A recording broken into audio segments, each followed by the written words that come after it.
ছাপ তুলে করলি না দেখে দেখে কোনো কিছু দেখে দেখে? মন থেকে।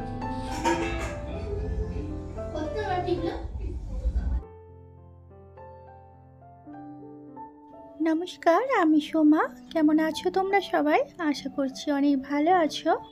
আমার আরও একটি নতুন ব্লগে তোমাদের অনেক স্বাগত জানাই। আজ বুধবার আর এখন সকাল বাজে 8টা। তো তোমাদেরকে সাথে নিয়ে এখন থেকে আমি আমার ব্লগ শুরু করলাম। আজ সকালে সিঙ্গারা আর কচুরি আনা হয়েছে, তো এই যে তো সবাইকে খেতে দিয়ে দিচ্ছি, আমার সোনাদেরকে, আর আমরাও নিয়ে নিচ্ছি। আমার সোনারা সিঙ্গারা খেতে চায় না, কারণ সিঙ্গারার ভেতরে যে তরকারিটা থাকে তো ওদের পছন্দ লাগে না, তাই ওরা এই যে কচুরি খাচ্ছে আর আমরা সিঙ্গারা খাবো। তো আগে আমার এইসব জিনিস কোনোটাই পছন্দ হতো না। যখন এখানে প্রথম এসেছিলাম 1-2 বছর ভালো লাগতো না, এখন খেতে খেতে অভ্যাস হয়ে গেছে, তেমন কিছু আর মনে হয় না।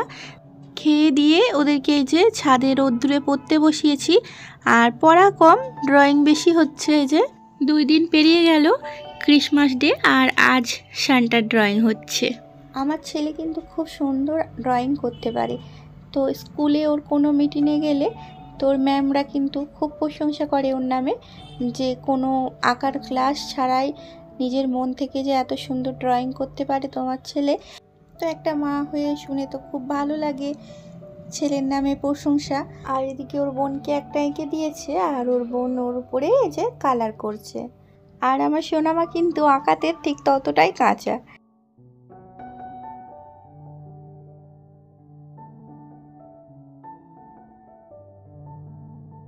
তো সোনাদের সাথে কিছুক্ষণ বসেছিলাম রোদ্দুরে, আর ঘরে গিয়ে মোটেও ভালো লাগছে না, শীত শীত করছে। তো আবার এই যে সবজিগুলো ধরে নিয়ে আমি আবার ছাদে চলে এলাম। তো এখানে বসে বসে কেটে নেব। তো সেই কাকিমা পেঁয়াজ কলিগুলো দিয়েছিল, তো সেই থেকে সেগুলো থেকে এই কটা আর বেঁচে আছে। তো এই কটা আজকে করে নিলেই শেষ। আর এবছরের মতন লাস্ট পেঁয়াজ কলি খাওয়া। আবার যদি আগের বছরে কেউ যায় কিংবা আমরা যাই, সেই তখনই হবে আবার খাওয়া পেঁয়াজ কলি। এদিকে পেঁয়াজ পাতা পাওয়া যায়, খুব পাওয়া যায় বাজারে, কিন্তু কলিটা পাওয়া যায় না। পেঁয়াজ পাতা সব সময়ের জন্য বিক্রি হয়, কিন্তু পেঁয়াজ কলিটা আজ পর্যন্ত বাজারে চোখেই পড়েনি। আর দুটো চালতা দিয়েছিল কাকিমা, তো ওই চালতা দুটোই এই যে ছাড়িয়ে নিচ্ছি। কত বছর হয়ে গেল চালতা দেখিইনি, খাওয়া তো দূরের কথা, অনেক বছর, প্রায় 5-6 বছর হয়ে যাবে চালতা খাইনি। সবজি কাটা আমার হয়ে গেছে। এবার এই যে ঘরে এলাম, এসে মাছটা নুন হলুদ মাখিয়ে নিচ্ছে। তো আমি রান্না বসিয়ে দিয়েছি।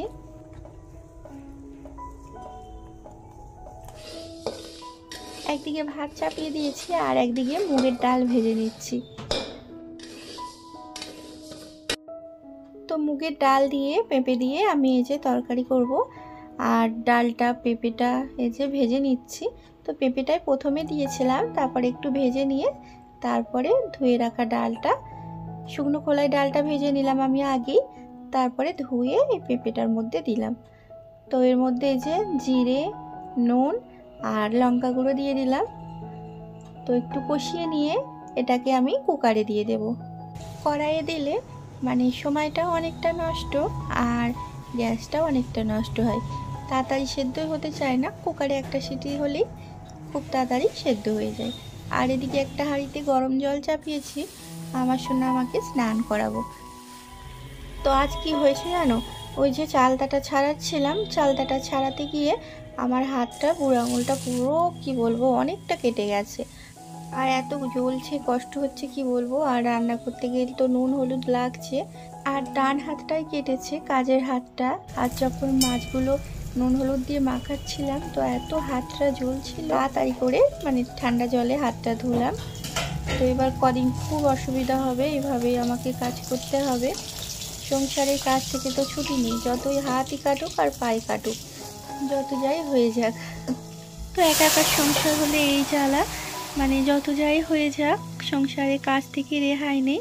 পেঁপে আর ডালের তরকারিটা লাস্টে একটু ফোড়ন দিয়ে নিলাম, একটা তেজপাতা, একটু 5 ফোড়ন আর শুকনো লঙ্কা দিয়ে। তো এবার নামিয়ে নেব।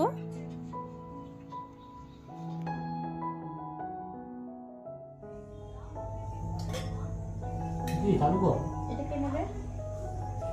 লাভ লাভ পেটি নেই বাবা।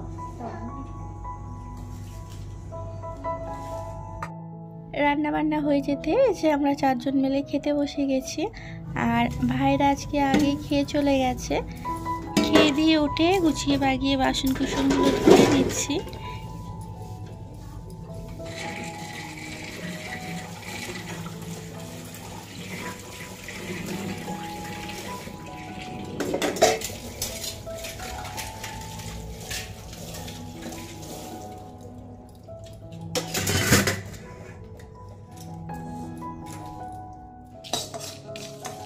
দুপুরের পর থেকে তেমন কিছু ভিডিও করা হয়নি আজকে।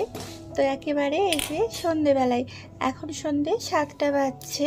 তো এখন আমি এই যে বানিয়ে নিচ্ছি চালতার আচার। সকালবেলায় চালতাটা কাটতে গিয়ে হাতটা কেটে গিয়েছিল, তো একটা কেটে রেখে দিয়েছিলাম আর একটা কাটিনি, আবার বৈকালে আস্তে আস্তে করে কেটে নিলাম। চালতাটা আমি কেটে ধুয়ে একটু নুন হলুদ দিয়ে সেদ্ধ করে নিয়েছি। তারপরে কড়াইয়ে সর্ষের তেল দিয়ে তাতে শুকনো লঙ্কা দিয়ে যে চালতাগুলো সেদ্ধ করা চালতাগুলো দিয়ে দিলাম।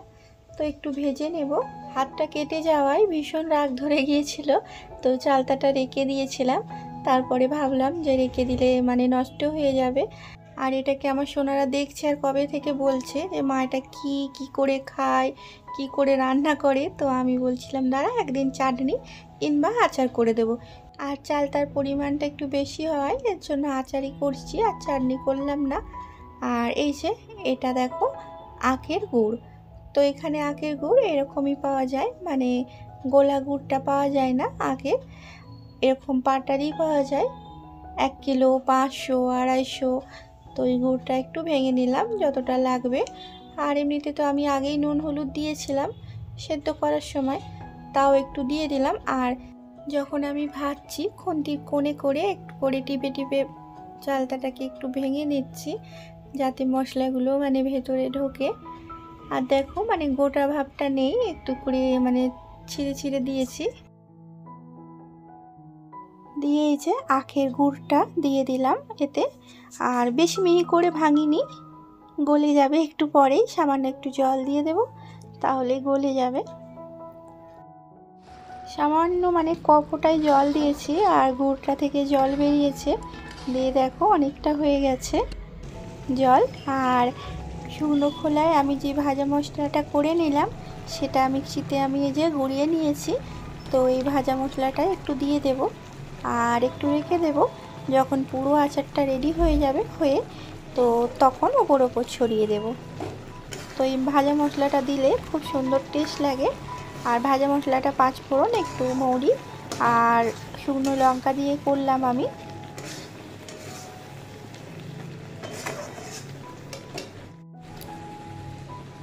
তো আমার চালতার আচার পুরো রেডি। এবার নামিয়ে নেব, আমি একটা থালায় নামাবো। তো এই যে নামিয়ে নিয়ে ওপর ওই ভাজা মশলাটা একটু ছড়িয়ে দিলাম। তোমাদের চালতার আচারের রেসিপিটা কেমন লাগলো অবশ্যই কমেন্টে জানিও।